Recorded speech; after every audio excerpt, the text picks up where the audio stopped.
کیا آپ جانتے ہیں بورس جانسن کے والد کون تھے؟ بورس جانسن برطانیہ کے وزیر اعظم کے پردادا علی کمال ایک مسلمان تھے اور ترک نژاد مسلمان تھے۔ ان کی زندگی کس طرح گزری اور کس طرح جو ہے بورس جانسن ان کے پڑپوتے ہوئے، جانیں گے اس ویڈیو کے اندر تفصیل کے ساتھ کہ علی کمال کی زندگی کس طرح گزری ہے، کس طرح جو ہے علی کمال لبرل بنے، ایک اپنی یونیورسٹی چھوڑ کر کس طرح جو ہے تعلیم ادھوری چھوڑ کر فرانس گئے اور وہاں سے جنیوا گئے، اور کس طرح جو ہے ان کی ملاقات ایک برطانوی لیڈی سے ہوئی جو پردادی تھی بورس جانسن کی۔ چلیں آج شروع کرتے ہیں۔ السلام علیکم، اور آپ دیکھ رہے ہیں میرا چینل ناصر صدیق۔ آج ہم بات کریں گے برطانیہ کے وزیر اعظم بورس جانسن کے پردادا کے حوالے سے، جو ایک ترک نژاد مسلمان تھے اور ایک لبرل خیالات کے حامی بن چکے تھے پیرس اور جنیوا کا سفر کرنے کے بعد۔ ان کی زندگی کچھ اس طرح گزری ہے جیسے کہ علی کمال 7 ستمبر 1869 کو استنبول کے سلیمانی علاقے میں پیدا ہوئے۔ ان کا اصلی نام علی رضا تھا، مگر نامک کمال نامی مشہور عثمانی ادیب سے متاثر ہو کر انہوں نے نام بدل کر کمال رکھ لیا۔ ان کے والد حاجی احمد حمدی رضا افندی وسطی نو دہلی کے گاؤں سے تعلق رکھتے تھے اور مومبتی کا کاروبار کرتے تھے، اور ان کی والدہ سرکیشیہ نژاد تھیں۔ علی کمال نے استنبول کے مکتب ملکیہ سول سروس کالج میں تعلیم حاصل کی، مگر 4 سالہ کورس مکمل کیے بغیر 1886 میں فرانسیسی زبان سیکھنے پیرس چلے گئے اور اگلے سال جنیوا منتقل ہو گئے، اور 1888 میں واپس استنبول آ کر تعلیم مکمل کی۔ اور یورپ کے اس قیام کے دوران ان کے اندر لبرل خیالات پیدا ہوئے جو سلطان عبدالحمید ثانی کی متعلق العنان حکومت کو گوارا نہ تھے۔ جلا وطنیوں کا سلسلہ کچھ یوں شروع ہوا کہ طلبہ کی ایک انجمن بنانے پر انہیں گرفتار کر کے 9 ماہ قید رکھا گیا، پھر 1889 میں حلب جلا وطن کر دیا گیا۔ وہاں انہوں نے ترکی زبان و ادب پڑھایا، مگر وہاں کی یکسانیت سے تنگ آ کر 1895 میں بغیر اجازت استنبول لوٹ آئے۔ دوبارہ جلا وطنی کا حکم آیا تو پیرس فرار ہو گئے، جو اس وقت ینگ ترکس تحریک کا مرکز بن چکا تھا۔ 1897 میں انہوں نے سلطان کے حامی دھڑے کی طرف رجوع کیا اور برسلز کے عثمانی سفارت خانے میں نائب سیکرٹری مقرر ہوئے، اور بعد ازاں مصر منتقل ہو گئے، جہاں ایک مصری نے شہزادے کی زرعی زمین کی نگرانی کی اور ترک نامی ہفت رسالہ نکالا، اور بعد میں صحافی کیریئر اور تنازعات۔ علی کمال اقدام اخبار کے لیے لکھتے رہے، جہاں پیرس کے مغربی تہذیب سے متاثر تاثرات شائع کرتے تھے۔ ان پر الزام لگا کہ ان کی کئی تحریریں دراصل فرانسیسی پریس سے چرائے گئے تراجم تھے۔ اس واقعے نے حسین جامت یاکچن سے ان کی زندگی بھر کی دشمنی پیدا کر دی۔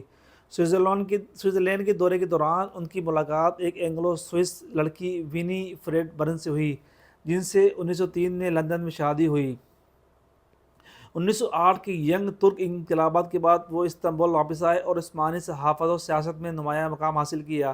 Committee of union and progress کی مخالفت میں وہ لبرل پارٹی میں شامل ہوئے اور اقدام کے چیف ایڈیٹر بنے، ساتھ ہی دارالفتون میں سیاسی تاریخ بھی پڑھاتے رہے۔ 1909 میں انتخابات میں لبرل پارٹی کے امیدوار کے طور پر حصہ لیا، مگر ہار گئے۔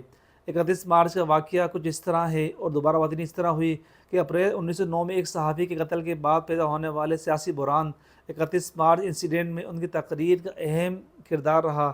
اس بحران نے دستوری نظام کو تقریباً ختم کر دیا اور کمال کو دوبارہ پیرس فرار ہونا پڑا، اور بعد میں انگلستان میں جلا وطن کر دیے گئے۔ وہاں 1909 میں ان کے بیٹے عثمان ولفریڈ کی پیدائش کے فوراً بعد اہلیہ وینی فریڈ چلی بخار سے انتقال کر گئیں۔ اس سے پہلے ان کا بیٹا کالی کھانسی سے اور بیٹی سلیمانیہ بچ گئی تھی۔ کمال 1912 تک اپنی ساس کے ساتھ انگلستان میں رہے۔ 1912 میں استنبول واپسی پر بلقان جنگ کی حمایت میں تقریر کی، اور 1913 میں بغاوت کے بعد دوبارہ ویانا جلا وطن ہوئے، ویانا چلے گئے۔ واپسی پر دوسری شادی صبیحہ خانم سے کی، جن سے بیٹے ذکی کنیزہ الب پیدا ہوئے، جو بعد میں ترک سفارتکار بنے۔ پہلی جنگ عظیم کے بعد 1919 میں دیمت فرید پاشا کی حکومت میں پہلے وزیر تعلیم پھر وزیر داخلہ مقرر ہوئے۔ اس دوران انہوں نے مصطفیٰ کمال پاشا آتا ترک کی قومی تحریک کے خلاف احکامات جاری کیے۔ انہوں نے فرینڈز آف انگلینڈ ایسوسی ایشن بھی قائم کی، جو سلطنت عثمانیہ کو برطانوی محافظ ریاست بنانے کی حامی تھی۔ دلچسپ بات یہ کہ علی کمال نے آرمینیائی نسل کشی کی مذمت کی اور اس کے ذمہ داروں کے احتساب کا مطالبہ کیا۔ یونس رہنماؤں کو اس جرم کا اصل مجرم قرار دیا۔ ترک قومی تحریک کی مخالفت کی بنا پر مارچ 1922 کو طلبہ کے دباؤ پر انہیں دارالفنون سے استعفیٰ دینا پڑا، اور 4 نومبر 1922 کو استنبول کے ایک نائی کی دکان سے انہیں اغوا کر کے کشتی کے ذریعے انقرہ لے جایا جا رہا تھا کہ 6 نومبر 1922 کو ازمیت کے مقام پر نور الدین پاشا کے نیم فوجی دستوں نے انہیں روک کر پتھر مار مار کے ہلاک کر دیا، اور ان کی لاش پہ ایک تختی لگائی جس پہ لکھا تھا انہیں غدار وطن اور غدار دین لکھا گیا۔ بعد میں ازمیت میں ہی دفن کیا گیا۔ ان کی قبر کا صحیح مقام 1950 کی دہائی میں معلوم ہو سکا۔ جنگ عظیم اول کے دوران برطانیہ میں مقیم ان کے بیٹے اور بیٹی اپنی نانی کا خاندانی نام جانسن اپنا لیا کیونکہ عثمانی سلطنت جرمنی کی اتحادی تھی۔ بیٹے ولفریڈ جانسن کے بیٹے اسٹینلی جانسن مشہور برطانوی سیاستدان اور یورپی پارلیمنٹ کے رکن بنے۔ اسٹینلی کے بیٹے بورس جانسن 24 جولائی 2019 کو برطانیہ کے وزیر اعظم بنے۔ یوں علی کمال بورس جانسن کے اور ان کے بہن بھائیوں کے پردادا ثابت ہوئے۔ دوسری شادی سے بیٹے ذکی کثیر القلب ترکی کے سفارتکار بنے اور لندن میں مقیم رہے۔ 1978 میں میڈرڈ میں ایک عسکریت پسند حملے میں ان کی اہلیہ ہلاک ہوئیں۔ یہ کہانی واقعی مثالی ہے کیونکہ عثمانی صحافی جسے لبرل اور جسے کئی زندگی میں کئی مرتبہ جو ہے جلا وطنی کا سامنا کرنا پڑا، اس کی زندگی کس طرح گزری اور کس طرح انہوں نے ایک غیر مقبول فیصلہ کیا اور ان کو اپنا آبائی وطن چھوڑنا پڑا، اور ان کی نسل آج مسلمان نہیں بلکہ وہ آج غیر مسلم ہے، اور یہ ان کو انعام دیا گیا برطانیہ کی طرف سے کہ ان کی پڑ پوتے کو ان کے پردادا کی وفاداری کے ثبوت میں کہ انعام کے طور پر ان کو سیاست میں ایک اعلیٰ مقام دیا گیا۔ امید ہے آپ کو یہ ویڈیو پسند آئی ہوگی۔ لازمی لائک، سبسکرائب اور شیئر لازمی کیجیے گا۔ بہت شکریہ۔